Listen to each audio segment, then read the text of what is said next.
Well, good morning. Anybody? I think the coffee downstairs is hot now, so those who need any coffee, you can shoot on down.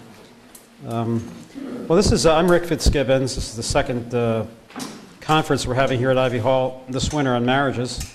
Actually, it's spring now, isn't it? It doesn't feel like it. So what struck me this morning, this is the Feast of the Annunciations. This is a great feast day, joyful day. In church, light enters the world of darkness.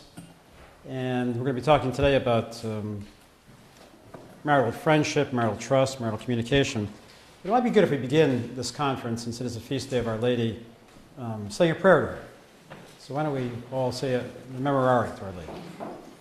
Remember, most gracious Virgin Mary, never was it known, but protection, implored her help, without thy intercession, was left in aid. This confidence, and find in thee, our Virgin Mary. Do we come before you in simple and sorrowful, and while we come, despise not petitions, and in thy mercy, Great. Good. Okay, so today this morning we're going to talk about marital self-giving, and we frame it within the context of John Paul II's love and responsibility. Can I just ask you, how many of you were here last month? A fair number. So bear with me a little bit. I guess they say in advertising you have to hear things, 5 times before it really begins to sink in. So I want to talk a little bit about John Paul II's thinking about love and responsibility and the self-giving we're called to in marriage. Self-giving, John Paul II writes about romantic love. Well, he calls it sympathy and comradeship, and for our culture, romantic love would be more appropriate. The deep friendship in marriage and the betrothed love. And so all of us are called daily to give ourselves. And this view of marriage differs from the view of the way the culture has drifted, where spouses are somewhat independent and you're responsible for your own happiness. And the thinking of this great mind, John Paul II, says, no, we're not. We are responsible for our spouses. And the greater the degree of responsibility that we have for our spouses, the more fulfilled we are, the happier we are. So the paradox here is that it's in self-giving, not in selfishness, that we find fulfillment, that we become who we are. And essentially the goal here for Christians is to become other Christ. So one of our callings, I suggest to you, is to have, in order to be giving to our spouses, we have to have healthy personalities. That's the major way we become giving, cheerfully giving. So the calling, very important calling we have here. Create homes that are cheerful, bright, happy, low levels of anger, low levels of anxiety, low levels of conflict. Miracle time, okay? All right, so we're called to do something that, humanly speaking, it's impossible. Fine,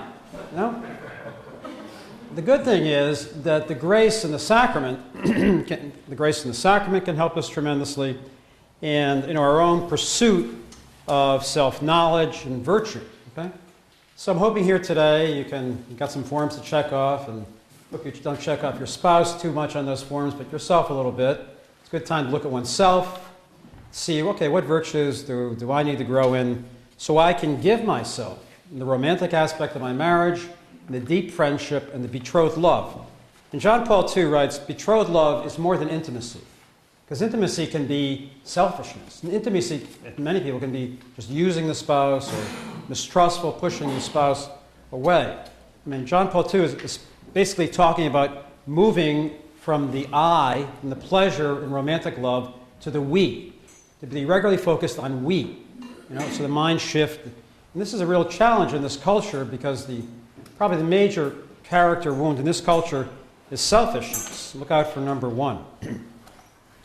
Recently, Pope Benedict said that the church, we all are at the church, should try to help couples, married couples, to resolve conflicts and thereby move to a deeper commitment.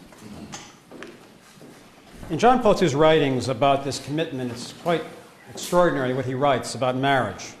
We've read many things about marriage being, in some ways, being a symbol of the love between Christ and his church, but John Paul II writes that marriage, in many ways, this total self-giving, husband to wife, total giving, and from that giving, a child coming forth, that this giving, in many ways, is meant to reflect to this culture the Trinity. that we are meant in our love for each other and our giving to each other to reflect God, triune God, Trinitarian God to this culture. A culture that just sees marriages collapsing, that sees commitment collapsing. Commitment in work, commitment in personal relationships, commitment parent to child and family. So John Paul II challenges us. He says, you have a really powerful calling in the sacrament of marriage. You have a calling to image God, not just individually, but you have a calling to image God, Trinitarian God. You have a calling to image the Trinity, the we. And this is where betrothed love is essential to that imaging. Just a couple more thoughts about the Catholic view of marriage. One of John Paul II's great apostolic writings was entitled The Role of the Christian Family in the Modern World. And John Paul II wrote that there were signs of disturbing degradation of fundamental values, including the independence of spouses and the contraceptive mentality. At the root of these negative experiences, there frequently lies, he wrote, a corruption of the idea of freedom, which is conceived as not as a capacity for realizing the truth about God's plan for marriage and family, but as sort of a selfish affirmation of who one is, often against other people, an assertion of oneself against other people. Now, in the scriptures we read that Christ, husbands, love your wife as Christ loved the church and gave himself up for her. And wives, love and respect your husbands as the church loves and respects Christ. So the calling here, again, is a powerful calling of giving, of respecting. We don't want to compare our husbands or our wives to our mothers and how they cook or how they work. It's very tempting for all of us to do that. We don't quite measure up here to people in my family background.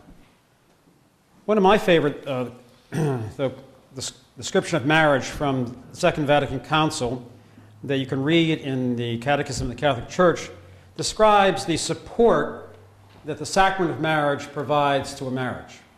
One of the many problems we run into, and I, myself in my own marriage, is that we become too self-reliant, and we're educated to be that way. So we deal with a problem, we deal with a difficulty in the marriage, and we think, well, the children, well, how can I, we're meant to use our intellect, but many of us don't stop for a minute and think, whoa, wait a minute here. This is not just a relationship between a man and a woman. There are three in this relationship. This relationship is sacramental. This relationship is holy. And so that there is a grace underlying this relationship, that if we rely on this grace, if we turn to this grace is going to help us deal with some of the things I'm going to talk about today. I'm going to talk later about difficulty in trusting, the foundation for all loving, problems with anger, some of the major things that interfere with our union, with our total giving of ourselves to our husbands and our wives. If you read the Catechism of the Catholic Church on marriage, it quotes the Second Vatican Council. It says this: Christ is the source for the grace for married couples. Christ dwells with them. Repeat that. Christ dwells with them. Gives them the strength to take up their crosses and to follow him, to rise again after they've fallen, to forgive one another, to bear one another's burdens, to be subject to one another out of reverence for Christ, to love one another with supernatural, tender, and fruitful love. In the joys of their love and family life, Christ gives to the Catholic married couples here on earth a foretaste of the wedding feast of the Lamb. So we're meant to have a foretaste of heaven, in the union we have with our husbands and our wives and with our children. Love is meant to flow here.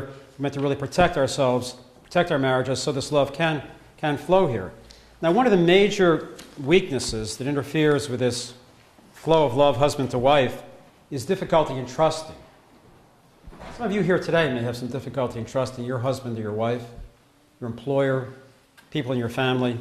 It can be very discouraging. I treat many young people whose parents were divorced. And they're thinking they'd like to marry, but they feel, they see this battlefield, these bodies laid all over the battlefield, the marriages that haven't worked, and they become very discouraged. Can marriages really work in this culture? And I tell a number of these young people, they don't trust, they're afraid to trust, to really give themselves in marriage. And I tell a number of young people the story of a 19-year-old young man. And this 19-year-old young man, when he was about 8, his mother died. When he was 12, his father died. No, his brother died. When he was 19, his father died. So by 19, everyone had died. His mother, his father, his only brother. Now, most mental health professionals looking at that man would say, this man is going to have major anxiety problems, obsessive-compulsive disorder, post-traumatic stress disorder, all sorts of social anxiety disorder. Well, this man went on to be John Paul II. Okay? So he defied any narrow view of the development of the human personality. He had an ability, in spite of all these losses, which would make people, you have these losses you want to turn in.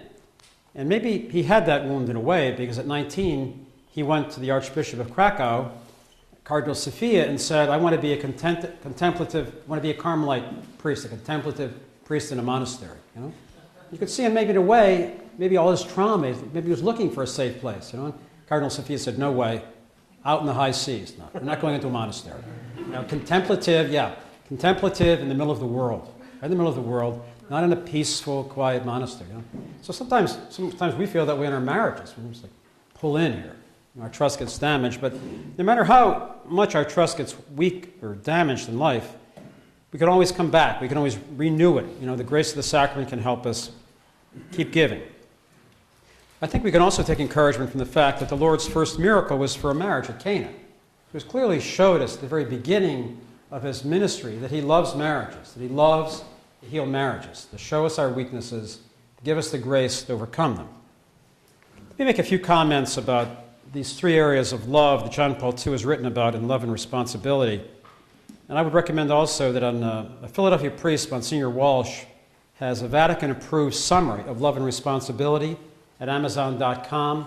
I really recommend that. Last month we had a nice pamphlet from the Love and Responsibility Foundation of New York. There are a lot of them, so I couldn't bring any more today, but it's a great handout. So it's a great little summary of understanding God's plan for marriage. So John Paul II writes, okay, initially romantic love. We're all like, woo, can't think straight. We're on a high, we're just, and this is essential to love. It makes us feel very close to each other. It's a signal that friendship can begin, but it's not the whole of love. And one of the problems in this culture, when romantic love especially becomes tied into sexual activity, that it becomes almost, people think it's the whole of love. And then when you don't have that feeling, when it diminishes, since this is based basically on emotion, then many people begin to think, this is not the right relationship. Or many people who rely on romantic love who come from family backgrounds where they had a deep sadness with their father or with their mother. And they bring that into their marriage. And they don't know they bring that into their marriage. And then they think, well, I'm not happy here. I'm not happy. It must be my husband's fault. It must be my wife's fault. It must be my priesthood. See you later. Never really going more deeply into themselves. So we can't, John Paul II says, whoa, don't rely on romantic love. It's very, very important. And it's essential for our marriages. But John Paul II writes that true love is the transformation of this love into this love, from romantic love into deep friendship. And they differ from one another because here, when you enter a deep friendship, you're no longer just caught up in yourself, the wonderful feelings you have of being loved. They're there, but you move beyond that. You move beyond to the other, where you become willing to really give yourself to the other, and you become very willing to sacrifice yourself for the other. The Little Flower has written that trust and only trust should lead to love, to lead to this deeper experience of friendship. This is based not as much on the emotions, it is based on the emotions, but it's based on the will also, that they interact with each other. So this friendship is important. In marriage, one of the problems many of us develop is because of all of our responsibilities. Giving here, giving there, giving, When I first began my practice, an older priest said to me, he said, Doc, I'm going to give you a warning here. Watch out. It's an old saying that if the devil can't get you by sin, the devil will try to get you by making you feel too responsible. And this happens in a lot of marriages, that you feel so responsible, so giving here, giving there, that you lose time. This friendship begins to fall away. So people, at night, husband's there watching Villanova or NCAA. He's upstairs reading, and it goes on month after month, year after year, you know? And so just looking at the marriage and thinking, okay, on a regular basis, I've got to set aside some time for this friendship, you know? I've got to nurture this friendship. It doesn't necessarily mean every week a date night, but some quality time, you know, half an hour just with your spouse. Again, John Paul II writes that here, the greater the feeling of responsibility in this friendship, the more true love there is. So the more we give ourselves, the more deeper the love is. Then the third phase, is John Paul II writes, the betrothed love, where we move, where the true unification comes from the romantic love, from the friendship, from the intimacy, and the persons become a we. And we focus on, we give ourselves and receive ourselves. We give and we receive. Now, here, this is where we are most vulnerable. This is where we have to have the highest level of trust to really receive and give in betrothed love, to really shift thinking, I'm going to become one with my husband and my wife. I'm going to give to him or her, and I'm going to receive from him or her. That's an extraordinary point of vulnerability, and to do that, you have to feel safe. So you have to trust to do that. And many things, and this is what I'm going to talk about, major thrust of this first talk, is about this process of trusting, of being able to feel safe. Because we have to feel safe in order to receive, in order to give. We have a bad day at the office. We have conflicts with kids. You know, family members are complaining about somebody's being treated this way. Without realizing it, we can begin to protect ourselves and put up walls. And then we come home to our spouses and we go, you know, and it limits us. So it's very important that we be attentive to our trust, to our ability to feel safe and to give love and to receive love. There was an article published in one of our journals last year that looking at the most common emotional problems Americans have. And this won't surprise you, the most common problem is in the area of trust. That is, when trust drops, anxiety rises. So about 28% of Americans will have anxiety disorders in their life. About 24% will have anger disorders. And about 24% will have anger disorders. And about 20% will have depressive disorders. All of these things interfere with our giving and our trusting deeply. Now in, excuse me, fighting a cold here, in the Holy Father's encyclical, Faith and Reason, he wrote this: men and women are on a journey of discovery which is humanly unstoppable. A search for the truth and a search for a person. A search for a person to whom they might entrust themselves completely. So, now when most of us marry, we have found that person. But different things happen that make us hard to really entrust ourselves fully. And this is we're really called to do that, to entrust ourselves fully to this person. Frequently we can't, because of our different weaknesses and problems, we can't do that unless we can really trust God fully. We can trust Him, that faith, in other words, enables us to sustain the trust, to renew it. We get knocked down, got to have a sporting spirit, right? Just good days, bad days, we've got to keep bouncing back. And our faith and the grace and the sacrament enables us to bounce back and to talk about the different things that are going on in our marriage that need work, to talk about issues that our communication, our quality of our romantic life, our friendship, our total giving of ourselves to one another. In the new encyclical by the Holy Father, he also wrote something related to this, and he wrote, man is somehow incomplete, driven by nature to seek in another the part that can make him whole. So this view of the Church's view of marriage is quite clear. We don't become whole and complete and fulfilled independently, that we become fulfilled in union. We become the image of God in union with another, not in solitude, not by ourselves. So, okay, now trust. We're going to talk here about trusting and the ability to really grow in trust and to maintain trust and be open to your input in your marriages about what's helped you in that area. So trust is something which, let me talk about the nature of trust. Trust doesn't begin in our marriage. Trust begins in our relationship with our mothers. That's where trust begins. That's the foundation for trust. The basic foundation for trust is in our childhood with our mothers. Because it's with her that we are the most dependent, that we have the greatest, we're the most vulnerable So a tremendous calling women have to be mothers. So this is where, and then first the mother, that's the basic foundation, of course, then the father. So these are the two key relationships that are essential to maintaining trust in life. So in so many marriages, people are not aware that they've entered marriage with a weakness in one of these relationships. This is an epidemic problem today in young couples because of divorce rate. We have an epidemic crisis of trust. We have a culture of mistrust because of what is occurring, the collapse of commitment in marriages, frequently among employees to employers.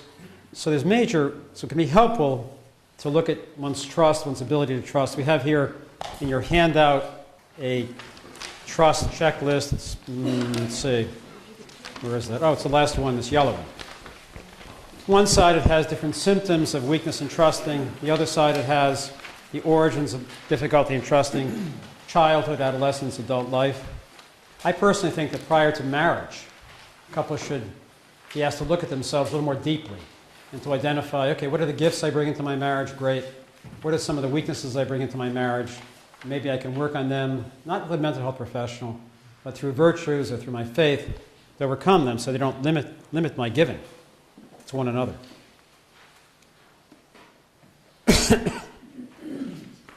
So here there are numerous different factors that weaken trust, manifestations of trust weaknesses. I think in this culture, one of the things that's happened that's really weakened trust in marriages is the diminishment of faith. That faith, the more faith we have, usually the greater ability we have to keep trusting. Because when we get hurt in our relationships, we pull in. We don't feel like we're just a natural response, fight or flight. So we tend to pull in and not really, limit our ability to become vulnerable, to be giving. So faith is extremely helpful here in this culture, and our faith is under major pressure in this culture, and we need to, it's helpful to go there and ask God to help us to keep trusting our husband, to keep trusting our spouses.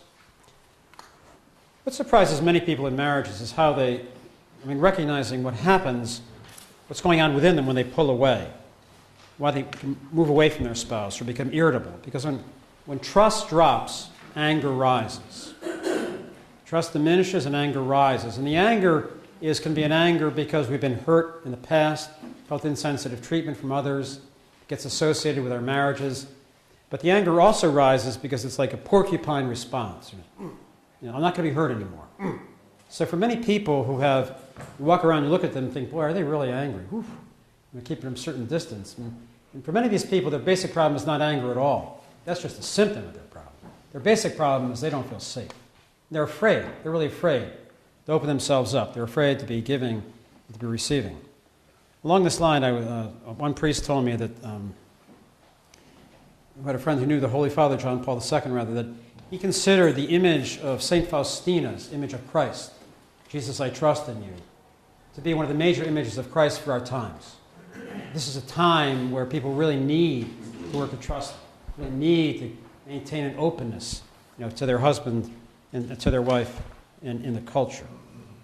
Okay, so let's talk about the healing of this trust issue. Before I do that, let me just, I was like dialogue with audiences. Before I talk about healing of the trust issues, does anyone have any comments so far? Want to wait till take a break? Okay, we'll wait. Oh, by the way, I'm going to give you, hey Peter, do me a favor.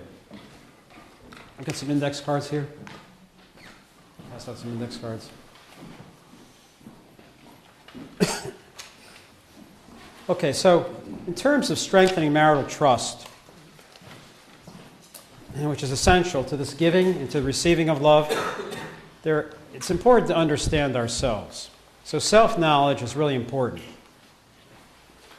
None of us come from a perfect family background. None of us are probably perfect in all the virtues. So we all have different weaknesses that can interfere with our loving and our giving ourselves. So it's helpful to look inside ourselves. This is a great time of the year to do that. To examine your conscience, look at yourself, and ask yourself, well, how am I doing? How am I doing with my husband and my wife in terms of giving to that person, being positive, praising, being romantic, speaking, calling him or her my best friend. Some couples never do that. Many people married think of their best friend as someone else, not their husband or not their wife. Yet clear our calling is that our best friend be our spouse. So one of the problems that happens here in terms of the wound of trust is we deny our emotional pain with our intellect. So you can have like a bleeding heart. You can have all kinds of emotional pain inside you and not know anything about it at all, because it's here, you can deny it. And this is where, for many of us guys, are fortunate that our wives can help us out here a lot, because they're so intuitive, oftentimes more intuitive than we are. And they may have some things to say to us that can be very helpful. Like I can recall going home and my wife said, "Hey Rick, are you angry tonight?" "Angry? No, I don't think I'm angry." "So what about that steam coming out of your ears?" "Oh, that, oh. Now that you mention it," so it can be helpful to listen to our husbands and our wives about ourselves, because oftentimes we can have weaknesses we aren't even aware of. For example, spending some time with the in-laws, or brothers and sisters, and there you see how people relate. Uh-oh, here we go. This is where it comes from.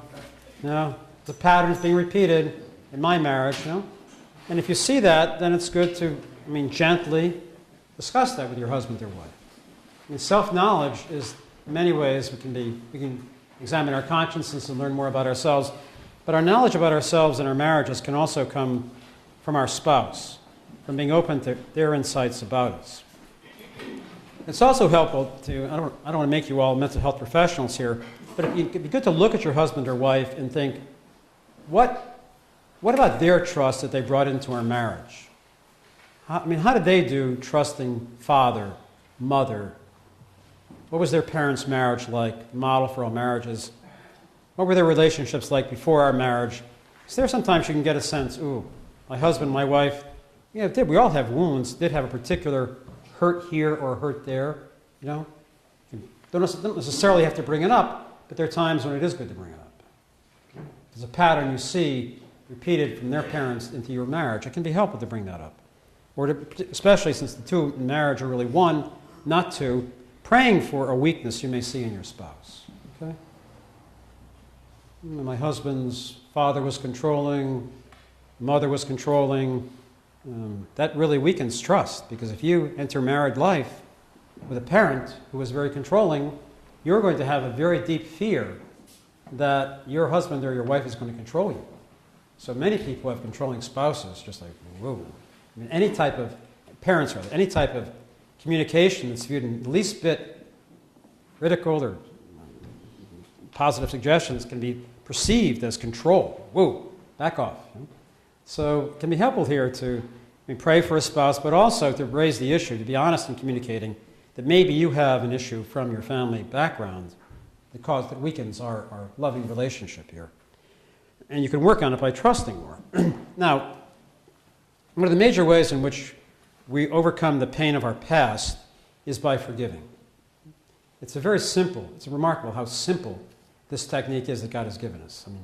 It's been known about, forgiveness was known at the time of the Greek philosophers before the time of Christ, but it's really in Christianity that forgiveness was really encouraged, written about, talked about as a major virtue that we should all grow in for our own protection. And here's how it works when you have weaknesses in all these relationships, these aspects of marriage rather, that anger always interferes with these, but so does trust. But mistrust is like a tree that's rooted in the soil as anger. That as people become hurt in relationships, mother, father, dating, marriage, children, they become hurt, they become sad, and then angry, and then you have difficulty in trusting. So anger is critical to all emotional pain. And when you get rid of the anger, when you work at thinking, I want to forgive my husband, forgive my wife, not only does the anger diminishes, but my Catholic colleague at the University of Wisconsin, Bob Enright, there's a lot of research studies showing that a lot of other things happen too. Anxiety drops, sadness drops, confidence grows. Remarkable things happen by one simple act of forgiveness. Thinking I want to forgive in my marriage. But most of us don't realize this. We bring into our marriage anger from our past. We bring in hurts. We bring in sadness. So what we refer to as past forgiveness exercises is very helpful also. Thinking, I want to be open to forgive anyone who hurt me prior to my marriage. A father or a mother. Sometimes in marriage, it's when you recognize that your spouse, for example, was really hurt by one of their parents or by someone they dated or even married to previously. That sometimes you should have the freedom to raise that issue and to say, look, I think it would help you to think about forgiving this person who hurt you before we were married. Trust also grows in marriage by making a daily commitment, regardless of our past. I mean, John Paul II had a very traumatic past in terms of losses, but his trust in God was so extraordinary. He just rose above, he wasn't imprisoned by his past, rose above it, and was able to give himself daily. Here, our faith can be extremely helpful, that the grace in sacraments in the Catholic Church, the Eucharist, confession, and many people, the Rosary, I mentioned the last time, I've a number of couples I've worked with, enormous conflict. To me, it was like extraordinary. Marriage was even together. And you ask them, how was it together so long? And they'd say, well, we say a decade of the Rosary each night for our marriage. We basically love each other. And it's interesting, one couple that's not here today was here last month. They were here in the midst of enormous conflict in their marriage, And they told me, I saw them last week, that since the conference last month, he has been leading them every night, insisting that they say a decade of the Rosary together. And it's extraordinary what's happened in a marriage with a conflict, well, they're actually thinking of separating. I mean, the pressures were just incredible in that marriage. And so, I mean, how do you explain that psychologically? Well, almost psychologically, if you get a sense, our basic trust comes from our mother. So if you get a sense of Our Lady protecting you, safe haven. Like John Paul II was shot as he's falling, he's praying to Our Lady. When you feel stressed, the natural tendency under stress is to seek maternal, comforting love. And we can do that in our marriages too, to help protect our safe feeling, which is so essential. The other thing that really helps our trust is our communication patterns. Women are a little bit more better at this clearly than we guys are. Look at studies of communication patterns in marriages, what women say on an average, 4 or 5 times more words a day than men say. And many of us are model after fathers, are a bit quieter. But St. Joseph was the silent man, right? He was a wonderful model for men and fathers, maybe on the quiet side. But praising one's spouse, being positive, building confidence in one's spouse draws them closer. That's why some people have difficulty praising their husband or their wife, because they don't trust. They have a difficult time trusting. When you praise someone, when you praise a child, you invite them to come closer. So it's really important that we be positive in our communications. One of the major students of marital communication, a fellow named John Gottman, Gottman. He's got a lot on the internet. He used a 5-to-1 Gottman rule. 5 positive communications for every negative. I think 5-to-1. In studying marital communication, he's found over the years, guy's background is mathematics, that if you can maintain that sort of ratio, there's greater likelihood of husbands and wives being positive with each other. Recently, not recently, but in the past, John Paul II gave a talk to a number of mental health professionals studying depression, and he was talking about what could help depressive illness, and one thing he mentioned was praising God, reading Psalms. The praising God rises us up. So praising one's spouses and encouraging and praising God also helps us very much.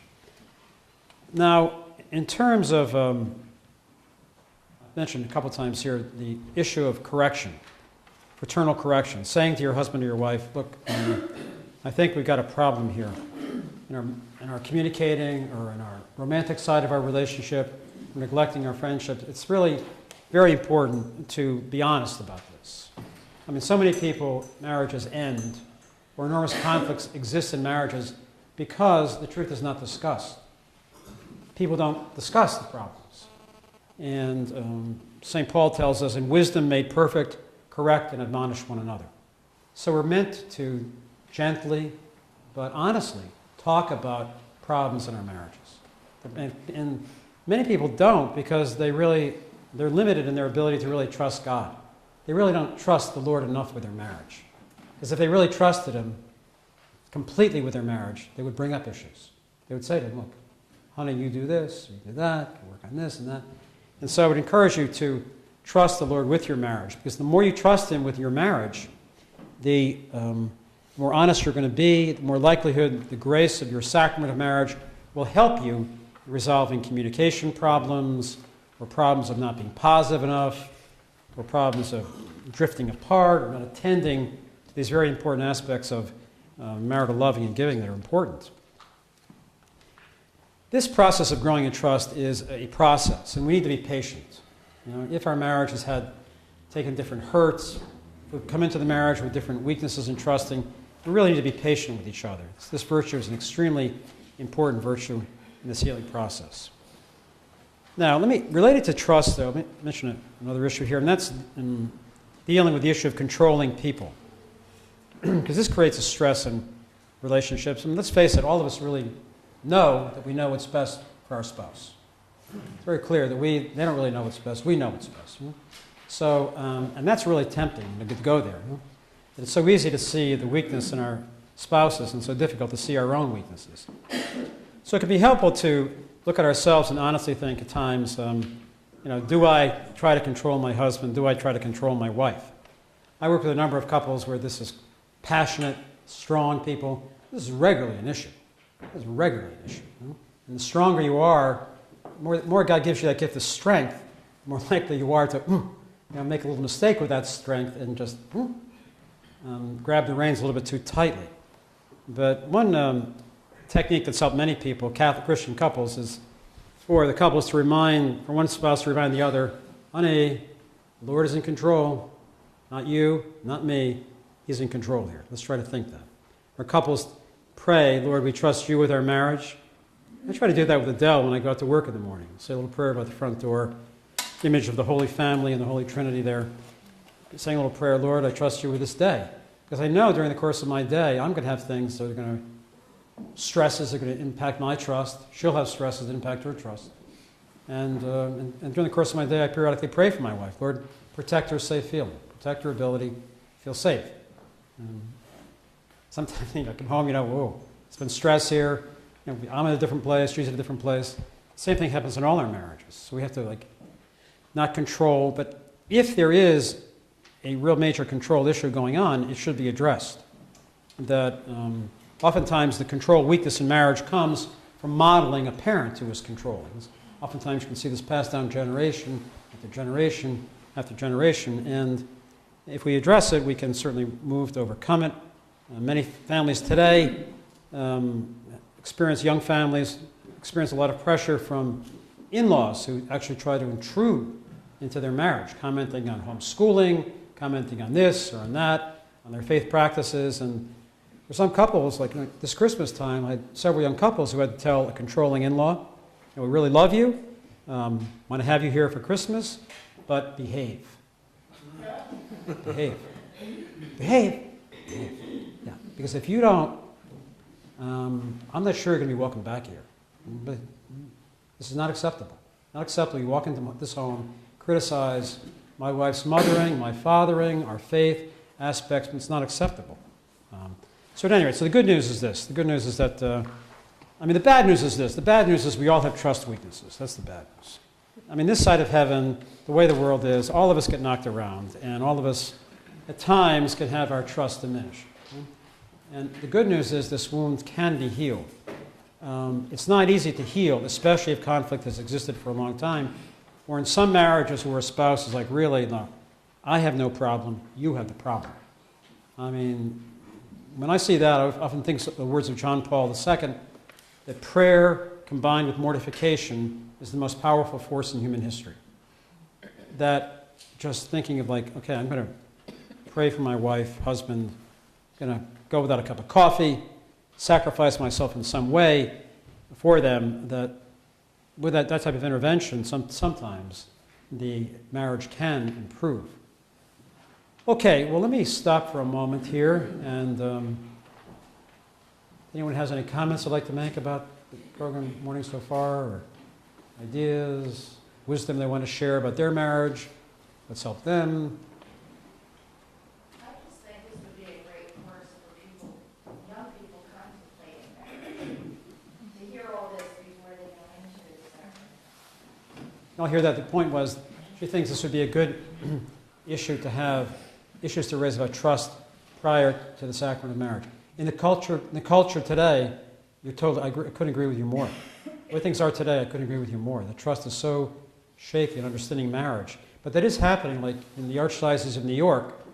We gave a conference in January. They now have a 2-day premarital program. And the second day, I think they're shown a number of videos of Chris West in Theology of the Body. I'm not sure how much they get into love and responsibility in this giving, but they're trying, in some different places, they're trying to prepare couples. I know we have a marital website, maritalhealing.com.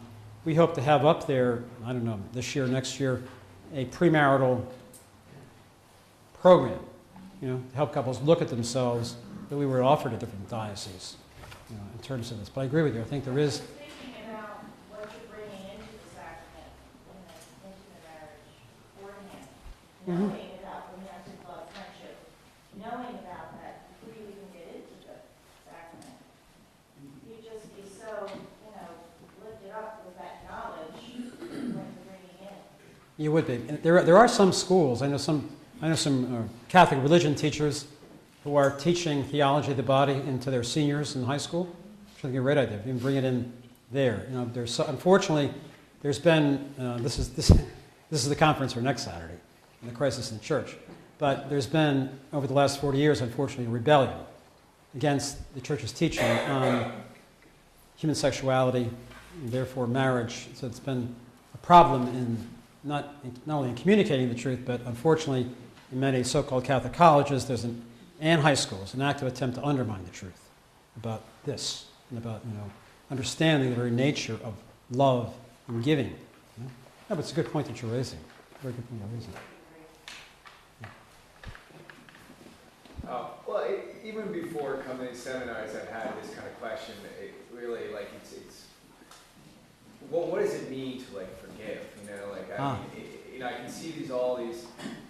Basically, everything comes down to trust issues, and if I think about the people in my life that would be the most identifiable as having done something that really hurt me, or I think I've forgiven them. I say I've forgiven them. I have a relationship with them, but I also see a lot of these trust symptoms there, and so let me say this: if there's a trust, if there's any emotional pain, there's always an element of anger.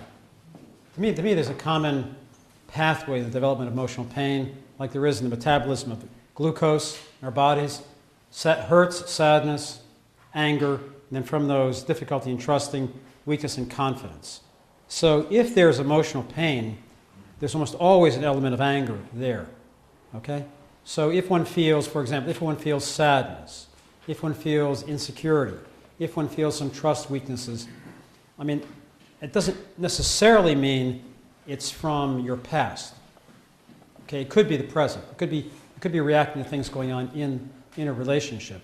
But you can't go wrong thinking, I want to be open to forgive anyone in my past who hurt me. In the early years of my work, I used to periodically sit in the patient's chair and think, okay, Rick, okay, Lord, do I need to forgive like some of these people I've seen today need to forgive? And it would amaze me that things would emerge, that I was not fully aware of. For most of us,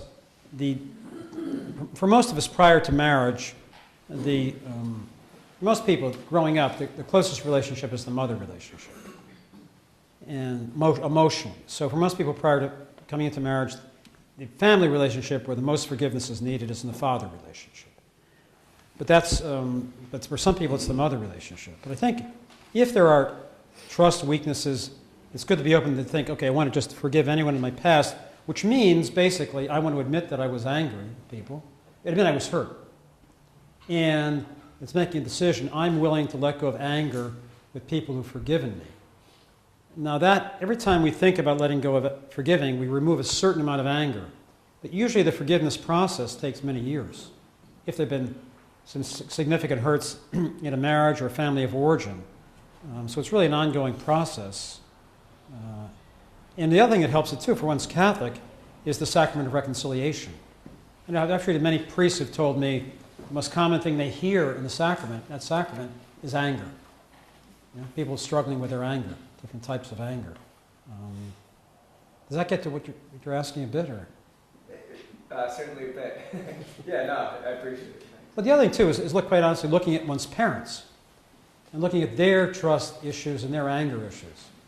I mentioned the last time, my own father, my grandfather was a very healthy man, 5 young children, including a newborn.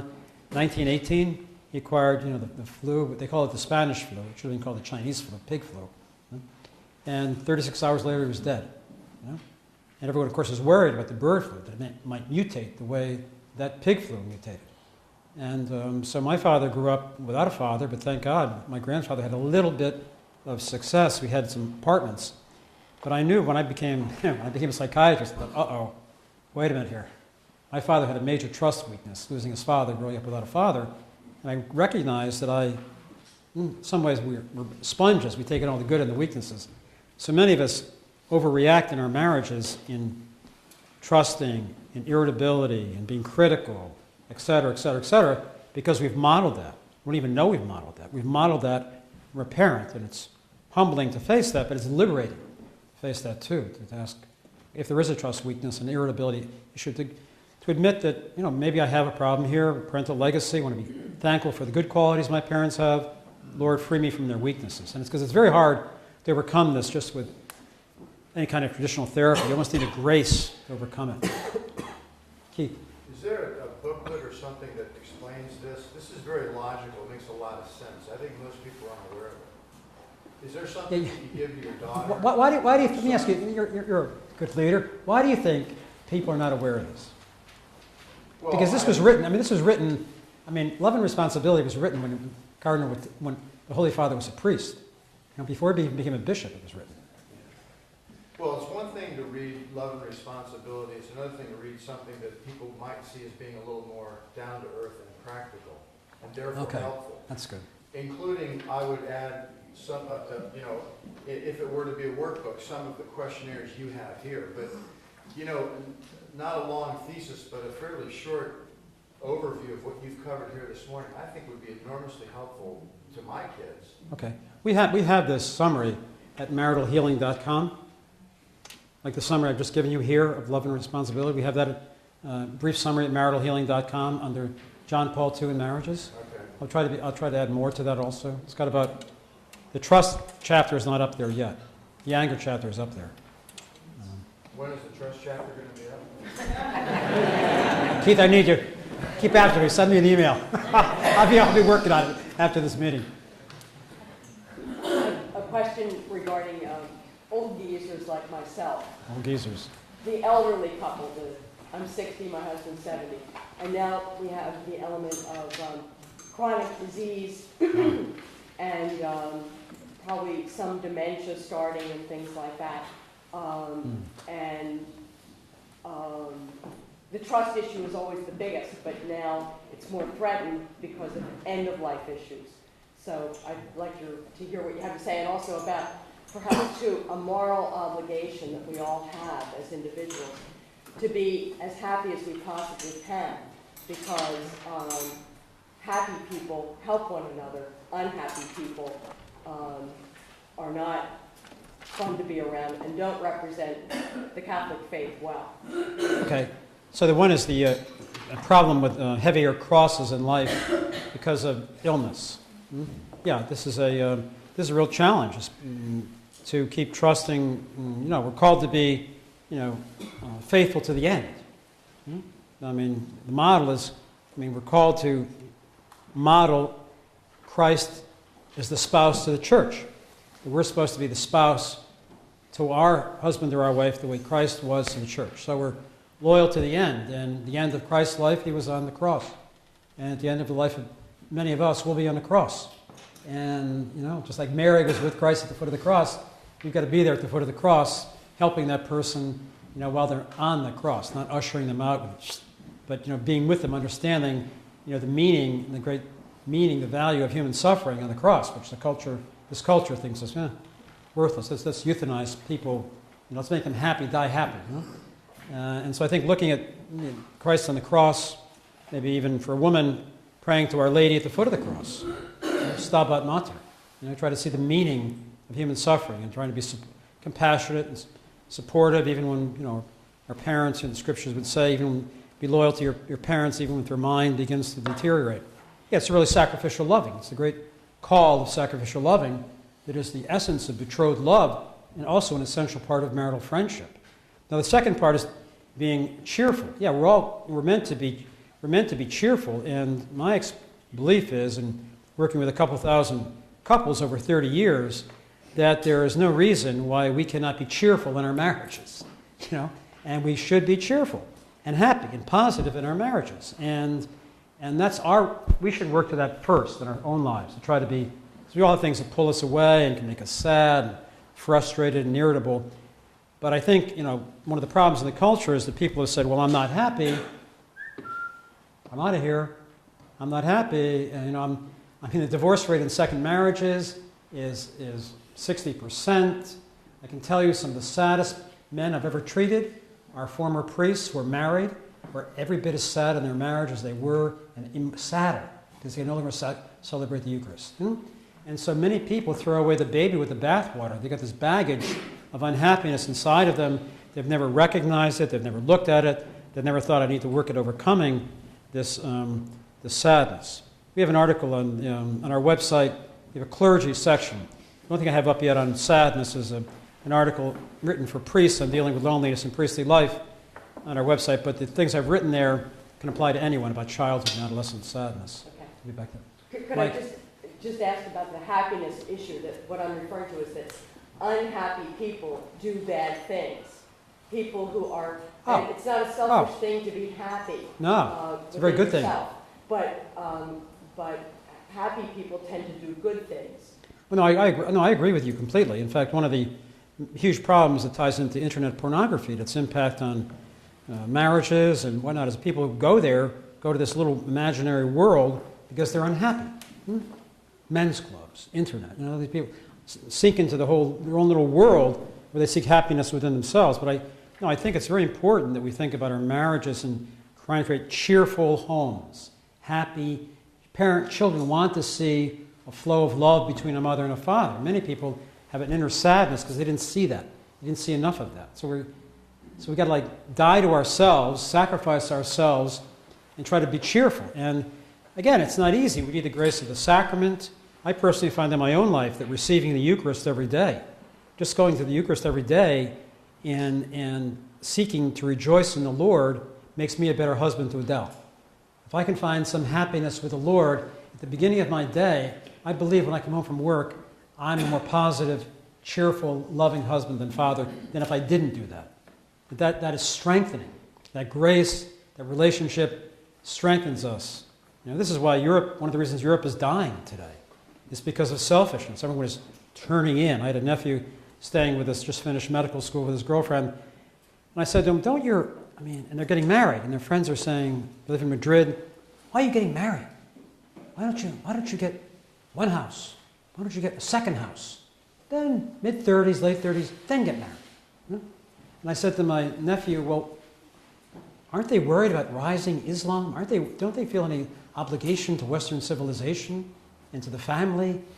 To create loving homes and children. And he said, remember my classmates in medical school think, by the time that happens, I'll be dead. It's not my responsibility. And this is where you look at Europe today, there's the end stage of the contraceptive mentality and narcissism. It's dying. It's dying. Because narcissism has turned people totally in on themselves, so there's no longer, it's only me. It's not we, it's not betrothed love, it's not responsibility to the culture, it's just me. It's all me. I was struck by something this week when I was reviewing the section on marriage in the Catechism, and I think it touches on some of the comments that were made here. It starts out initially talking about marriage and God's plan, essentially what we're discussing here, what is on the board. And then very quickly, this is what struck me, is that it goes on to talk about how marriage labors under original sin. And even though that these are the goals that we have a fallen state that we have to labor under. So I guess why that struck me was these notions about when trust can be healed or dealing with life struggles. Healing can occur, yes, but the scar is going to be there. And you're going to have to deal with that. It's going to have to be acceptance. I think a lot of us would say, I wish this would just go away as an issue. Well, it's not. You had to accept it, you had to grow from it, and you try to use it to sanctify yourself. That's what struck me, and how quickly the Catechism got into that point. Look, we're laboring under this state, and that's not going to change. Very interesting. Thank you. So what's the recommendation there then? Just to pursue a life of grace, to pursue, Well, the only grow in option- faith to counter the long-term impact of original sin? You can suffer and waste it, or you can try to learn how to use the suffering to grow. There's only one option. One of them is, well, there's two options. There's one to suffer and waste it, and the other is to try and grow from it. Deacon, any comments on that? Well, I was listening recently to some tapes by Father John Harden, and he spoke of just the necessity in matrimony for the graces that we get in the tie-in with the Eucharist. So, daily Eucharist is for us Catholics, we're fortunate to have that. But I would think any vocation, every vocation has its share of suffering, and mixed in intermittently with joy. And absolutely, with grace, we're able to transform that suffering. Mm-hmm. God transforms that suffering into joy. Does anybody have any index cards they want to pass up? Peter, what they do? Come up. Another comment? Somebody else have a comment? I have two questions, if I can just ask one now. Let me get back to the issues around trust. Can you give some practical suggestions about what do you do with a person that you need to forgive? Someone who's not just from your past, but they're in your present. Oh, yes. And you have to kind of go on, in a certain sense, protecting yourself from them. Yes. Because, they still have this. This is a good distinction between, the importance of forgiving, but you can forgive someone, but not necessarily trust them. In the present, right. In the present, for example, in some in-laws where there's maybe a control issue or insensitive, someone who's repeatedly emotionally insensitive to you. It is important to get rid of that anger, to forgive them, because the great danger is if we don't resolve our anger, we then take it out on the person we love the most, our husband, our wife, our children. So it is important to forgive people. But if a person is repeatedly hurting one in the same way, and they don't seem to be willing to change, then I think we have to keep them at a certain distance. Not allow ourselves to continue to be hurt by them. However, I think it's also important, though, to be open to correct a person who does that. The example I gave earlier of someone who's very controlling and intrusive into a married life or into the raising of children, to correct that person. But there are two different processes. One is forgiveness, which we are called to, but we're not called to trust everyone. In fact, we're only called probably to trust a small number of people. The little flower again said that trust and only trust should lead to love. So some people we can be Christian towards them, but maybe pray for them at a certain distance. Pray for them, correct them, try to help them be the way you need them to be. It's just, I found it difficult to kind of let go of the anger while still kind of guarding yourself and trying to do the right thing in the present. It's very difficult to let go of the anger. And the most difficult type of forgiveness is usually in married life, where the person you're married to, someone continues to hurt you the same way, day after day. That forgiveness is the most that's a really heroic forgiveness. That's forgiveness where it has to be God's grace. And there are three ways you can forgive: intellectually, this is the next talk, intellectually, a will to forgive; emotionally, you feel like forgiving; or spiritually, you cannot forgive on a human level. Ask for God's grace, think revenge belongs to God, go to confession, think you're powerless over the anger and give it over to God. But this is an important distinction. We don't have to trust people who hurt us. We need to protect ourselves and our marriages and families oftentimes to keep them at a certain distance. Can I ask another question? I'm sorry. On this difficulty and trusting checklist on the back, some of the symptoms behaviorally of when you have on this issue. A lot of these things, and there's a lot of discussion now about brain chemistry and how people are genetically predisposed to certain types of problems. A lot of these things you might say someone who has problems with their brain chemistry might be predisposed to these types of things, or if you have a history of depression or some other kind of thing in your family. Oh, yeah. So do you have any comments around making those types of distinctions It's a good point, that a number of these behavior patterns I've written about here do respond to medication.